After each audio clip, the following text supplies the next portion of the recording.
Good morning children. मेरे channel online study hub में आपका स्वागत है। प्यारे बच्चों, आज हम कक्षा तीसरी की हिंदी की पाठ्य पुस्तक झिलमिल का पाठ 1 देश की माटी को रीड भी करना सीखेंगे और इसकी सह प्रसंग व्याख्या करना सीखेंगे। तो बच्चों, एक बात ध्यान रखिए, पाठ को पढ़ना हमारे लिए बहुत जरूरी होता है, क्योंकि जो भी क्वेश्चंस पूछे जाते हैं वो सब पाठ में से ही आते हैं। अगर आपने एक बार पाठ को अच्छी तरह से पढ़ लिया, समझ लिया, तो उसमें आने वाले सभी क्वेश्चंस के आंसर आप आसानी से दे सकते हैं। तो वीडियो को शुरू से लेकर अंत तक जरूर देखना, ताकि पाठ अच्छी तरह से समझ आ सके। तो देखिए बच्चों, इस देश की माटी नामक कविता के 3 पद्यांश दिए गए हैं। पद्यांश क्या होता है पता है? पद्य मतलब होती है कविता, यानी कविता के हिस्से। 3 हिस्सों में कविता को बांट रखा है। तो हम बारी बारी से इनको पढ़ेंगे और इनका सरलार्थ करना सीखेंगे। सरलार्थ का मतलब है सरल अर्थ बताना। तो देखिए, देश की माटी, देश का जल, हवा देश की, देश के फल, सरस बने प्रभु सरस बने। यहाँ पर जो प्रसंग आएगा, प्रसंग आता है, उसमें जो है हम क्या लिखेंगे कि प्रस्तुत पंक्तियां हमारी हिंदी की पाठ्य पुस्तक झिलमिल, जो नाम है ना पुस्तक का, वो लिखेंगे। झिलमिल की कविता देश की माटी से ली गई है। यानी कि सिंपल अर्थ में हम ऐसे भी लिख सकते हैं प्रसंग में कि यह कविता हमारी हिंदी की पाठ्य पुस्तक झिलमिल के देश की माटी नामक कविता से ली गई है। ये पंक्तियां, ठीक है ना, इस तरह से लिख सकते हैं।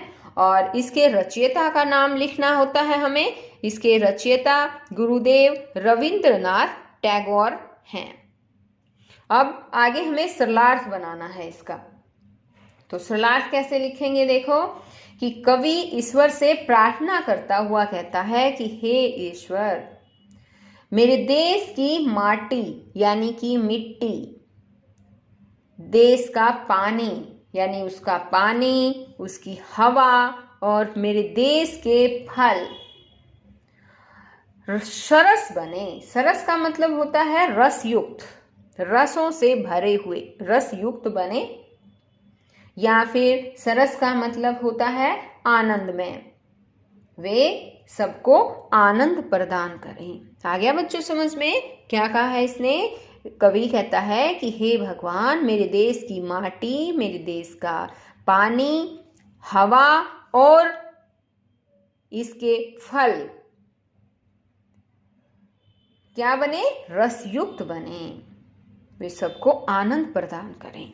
अब नेक्स्ट पद्यांश देखो कि देश के घर और देश के घाट, देश के वन और देश के बाट, सरल बने प्रभु सरल बने। यहाँ पर कवि कहता है कि हे प्रभु, हे ईश्वर, मेरे देश के घर, उसके सभी घाट, यहाँ के जंगल, वन होता है जंगल, और सभी देश के बाट, बाट का मतलब होता है रास्ता, मार्ग, और उसके मार्ग सरल बने, यानी उन पर सभी सरलता पूर्वक चलें। दोबारा से करवाऊं ना एक बार, फिर समझ आ जाएगा। देखो, इस कवि कहता है, ईश्वर से प्रार्थना करता है कि हे ईश्वर, मेरे देश के घर, उसके घाट, उसके जंगल और उसके सभी मार्ग सरल बने प्रभु, यानी कि सभी उस पर सरलता पूर्वक चलें। अब तीसरा पद्यांश है इसमें कि देश के तन और देश के मन, देश के घर के भाई बहन, विमल बने प्रभु विमल बने। यहाँ कवि कहता है कि हे प्रभु, हे ईश्वर, मेरे देश के निवासियों के तन, यानी कि निवासी जो है, तन के लिए देश के तन का मतलब है यहाँ के लोग जो निवासी हैं, उन निवासियों और उनके मन और घरों में रहने वाले, मेरे देश के घरों में रहने वाले मेरे भाई बहन सब विमल बने। विमल का मतलब होता है निर्मल, स्वच्छ, सुंदर बने। प्रभु स्वच्छ और सुंदर बने। दोबारा से देखो एक बार, इसमें कहा गया है कि हे ईश्वर, मेरे देश के निवासी, तन है यहाँ पर, तो निवासी के लिए आया है, यहाँ के लोगों के लिए आया है ये। मेरे देश के निवासी, उनके मन और मेरे देश के घरों में रहने वाले भाई बहन विमल बने, यानी कि निर्मल बने, अर्थात वो सब स्वच्छ और सुंदर बन जाएं। तो अब यहाँ पर देखिए, अब आगे है अभ्यास। अभ्यास में आए हुए सभी शब्दार्थ, क्वेश्चन आंसर और अदर एक्टिविटीज जो हैं वो हम समझेंगे। तो देखिए, सबसे पहले हम करते हैं, आइए शब्दों के अर्थ जानें। तन, तन मीन्स होता है शरीर। बाट, बाट मीन्स होता है रास्ता। माटी यानी कि मिट्टी। विमल, विमल मतलब होता है साफ यानी कि स्वच्छ। और सरस यानी कि रस भरा। आगे सेकंड क्वेश्चन में दिया है कि कविता से, कविता के प्रत्येक पद में कवि ने देश के लिए अलग अलग कामना की है। देखो, की थी ना कि सरस बने, एक में कर रखी है सरल बने, और एक में कह रखा है कि विमल बने। तो कविता को पढ़कर लिखें कि निम्नलिखित कामना किसके लिए की गई है। तो सरस बने वाले में ये 3 लाइनें दे रखी है, यहाँ पर आपको लिखना है। सरल बने वाली जो पंक्तियां हैं वो यहाँ लिखनी है, और विमल बने वाली पंक्तियां यहाँ पर लिखनी है। और लिखना क्या है, कौन सी पंक्तियां, ये देखिए यहाँ पर ये आपकी कविता है ना। और इस कविता में आपको ये देखो, सरस बने, यहाँ है सरल बने, विमल बने, ये दिखाई दे रहा है ना। ये वाली पंक्तियाँ हमें वहाँ पर अगले पेज पर लिखनी है, यहाँ पर, ठीक है। अब आगे इसने कहा है कविता के रचनाकार का नाम लिखें। तो हमें इस कविता के रचनाकार का नाम लिखना है। बताइए बच्चों, इस कविता की रचना किसने की है, पता है? शाबाश, बताओ। गुरु देव, बताओ, शाबाश। रविंद्रनाथ टैगोर, रविंद्रनाथ टैगोर। और सभी बच्चे इसे अच्छी तरह से याद भी करेंगे। ये कविता लिखी है गुरुदेव रविंद्रनाथ टैगोर ने। अब नेक्स्ट है आपकी बात। तो आपकी बात में जो भी क्वेश्चन आते हैं बच्चों, उनके जवाब आपको ही देने होते हैं। मैं आपको ये समझा देती हूँ। देखिए, पहला क्वेश्चन है कि इस कविता को आप क्या नाम देना चाहेंगे। तो बताओ, इस कविता का नाम आप क्या रखना चाहेंगे। देश पर है ना ये, तो हम हमारा देश भी कविता का नाम रख सकते हैं, है ना। क्या नाम रख सकते हैं, हमारा देश, या फिर मेरा देश भी नाम रख सकते हैं, है ना। सेकंड क्वेश्चन दे रखा है, यदि आपको प्रभु से कोई 3 चीजें मांगने को कहा जाए तो आप कौन सी 3 चीजें मांगेंगे। बताओ शाबाश, क्या क्या मांगोगे। देखो, एक तो हम मांगेंगे प्रेम, कि आपस में सभी मिलजुल कर रहें, कोई भी एक दूसरे से वैर भाव ना करें, है ना। और एक मांगेंगे सहयोग, कि सभी जो है एक दूसरे का साथ दें, सहयोग दें। और तीसरा हम मांगेंगे विश्वास, कि सभी एक दूसरे पर विश्वास करें, कोई भी किसी के विश्वास को ना तोड़े। तो ये 3 चीजें हैं। आप बताइए और क्या मांगना चाहते हैं। तो आप यहाँ पर वो लिख सकते हैं। आगे नेक्स्ट क्वेश्चन है, विद्यालय के लिए काम करना भी देश के लिए काम करना ही है। यानी हम अपने स्कूल के लिए कुछ काम करते हैं तो वो भी ऐसा ही माना जाता है कि अपने देश के लिए ही कर रहे हैं। आप अपने विद्यालय के लिए क्या क्या काम करते हैं, यहाँ ये पूछा गया है। तो बताइए क्या क्या काम करते हैं। शाबाश। तो आप इसमें लिख सकते हैं कि जो भी काम आप करते हैं वही 2-3 काम आप लिख देना। जैसे कि उदाहरण देती हूँ मैं कि जैसे कि पेड़ पौधों में पानी देते हो, पेड़ पौधों का ध्यान रखते हो, या कक्षा में साफ सफाई का ध्यान रखते हो, इधर उधर रैपर्स हैं वो इधर उधर नहीं फेंकते, ये ध्यान रखते हैं। अगर रैपर्स हैं तो डस्टबिन में डालना है, ठीक है।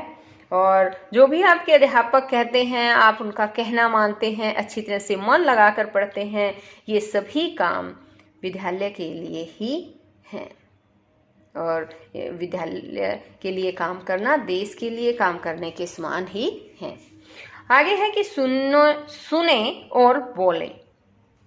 आप इन जो ये शब्द दे रखे हैं इन शब्दों को ध्यान से आपको सुनना है और फिर मेरे पीछे पीछे बोलना है। ये देखिए ये क्या है पता है, आशा। क्या है ये, आशा। विशेष, ये पढ़ के बताओ क्या है, सुषमा। देश, और ये बताओ अभिलाषा। आगे पढ़ो शाबाश, ये क्या है, ये तो शाबाश है, शाबाश। भाषा की बात, आगे आप देखो 5वां क्वेश्चन दे रखा है भाषा की बात। नीचे कुछ शब्द लिखे हैं जो उलट पुलट हो गए हैं, उलट पलट हो गए हैं, इन्हें ठीक करके लिखें। यहां पर देखो, हाँ तो देखिए र ल स, ये उल्ट पुल्ट है। देखो स र ल, ये बन गया सरल। अब इससे बनाइए, क्या बनेगा शाबाश बताइए। स ज ग, क्या बन गया, सजग। तो हम लिखेंगे स ज ग, सजग। अब ये है, ये बताओ क्या बनेगा इससे। अब ये वाला देखो, ये क्या है, क्या बनेगा इससे, स र फ, सरफ बन जाएगा, है ना, स र फ। अब इससे बताओ, झ स, क्या बना, स म झ, क्या बन गया, स म झ, समझ। अब आगे बताओ इससे देखो, स रे, ये थोड़ा लिखने में इसने गलती कर रखी है, यहाँ एक और स आएगा, स र स, सरस। अब ये बताओ क्या बनेगा, फ स ल, क्या बन गया, फसल, है ना। अब ये बताओ शाबाश क्या बनेगा। हाँ बनाओ, कोशिश करो, स ब ल, सबल, है ना। अब नेक्स्ट बताओ इससे क्या बनेगा। शाबाश, जोड़ने की कोशिश करो सभी बच्चे। क्या बना बताओ, क ल म, कलम। तो बन गया कलम, लिख देंगे हम। अब यहाँ पर देखो, घाट और बाट में तुकबंदी है। जैसे घाट बाट, आट आट मिलता है ना, तुकबंदी है ना। तुकबंदी क्या होती है पता है बच्चों, जो पीछे की जो साउंड है उनकी सेम आनी चाहिए। घाट बाट माट हाट, है ना, इस तरह से ये तुकबंदी वाले शब्द बोले जाते हैं। नीचे लिखे शब्दों की तुकबंदी करते हुए 2-2 शब्द लिखें। अब हमें इनकी तुकबंदी करते हुए 2-2 शब्द लिखना है। जैसे है यहाँ पर घाट, बाट भी हो गया, और बताओ क्या आएगा, जैसे कि ठाठ ठाठ, और है जैसे कि हाट,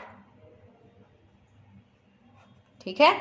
अब है तन, तन मन, और बताओ फन, सन, इस तरह से बनाना है हमें। आगे देखिए एक बार, देश, देश, प्रदेश, विदेश, ठीक है, इस तरह से हमें बना देना है। अब है जल, और बन सकता है इससे कल और फल, मल, हल, बल, इस तरह से बनते जाएंगे। देश के घर के भाई बहन, पंक्ति में भाई बहन शब्दों के बीच चिन्ह है, देखो ये है ना, इसको क्या कहते हैं, योजक चिन्ह।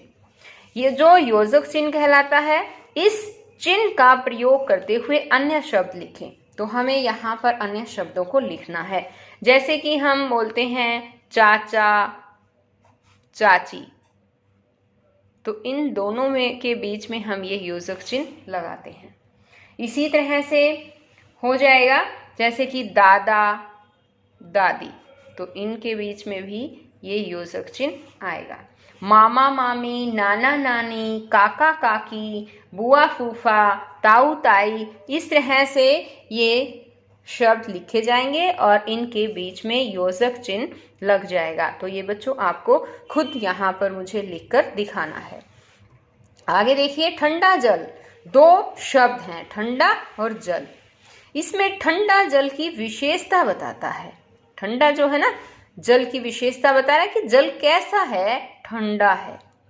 नीचे ऐसे ही कुछ शब्द दिए गए हैं जो अलग अलग वस्तुओं की विशेषता बताते हैं और खाली स्थान में उनके नाम लिखें।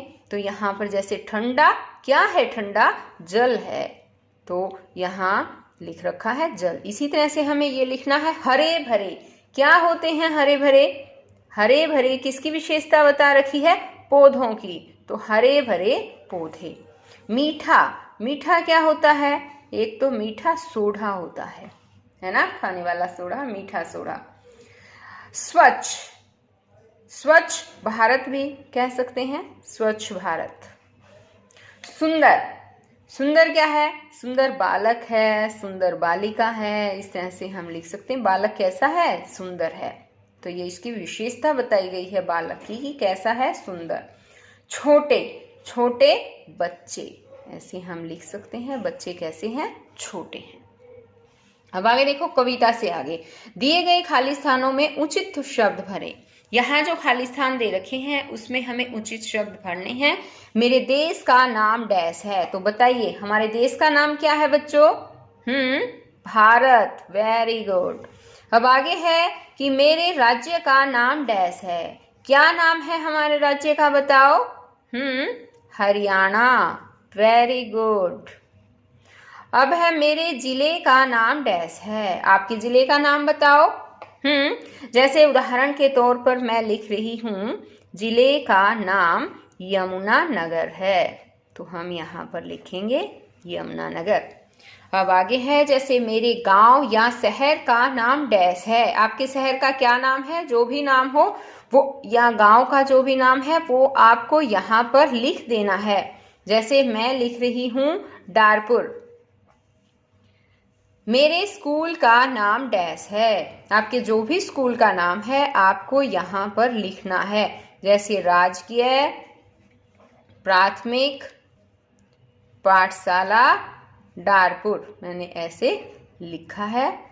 आपके भी स्कूल का जो नाम है आपको यहाँ पर लिखना है और इसको याद भी करना है। तो बच्चों आज इस वीडियो में केवल इतना ही। नेक्स्ट वीडियो में मैं आपको और अलग से नेक्स्ट लेसन, उसमें आने वाले क्वेश्चन आंसर सब आपको सिखाने वाली हूँ। अगर आपने मेरे चैनल ऑनलाइन स्टडी हब को अभी तक सब्सक्राइब नहीं किया है तो प्लीज़ सब्सक्राइब कर लें, साथ में दिए बेल आइकन को भी ज़रूर प्रेस कर लें ताकि मेरी वीडियो का नोटिफिकेशन आपको मिलता रहे, मेरी वीडियो आपके पास सबसे पहले पहुँच सके। तो बच्चों फिर मिलते हैं नेक्स्ट वीडियो में, तब तक के लिए बाय।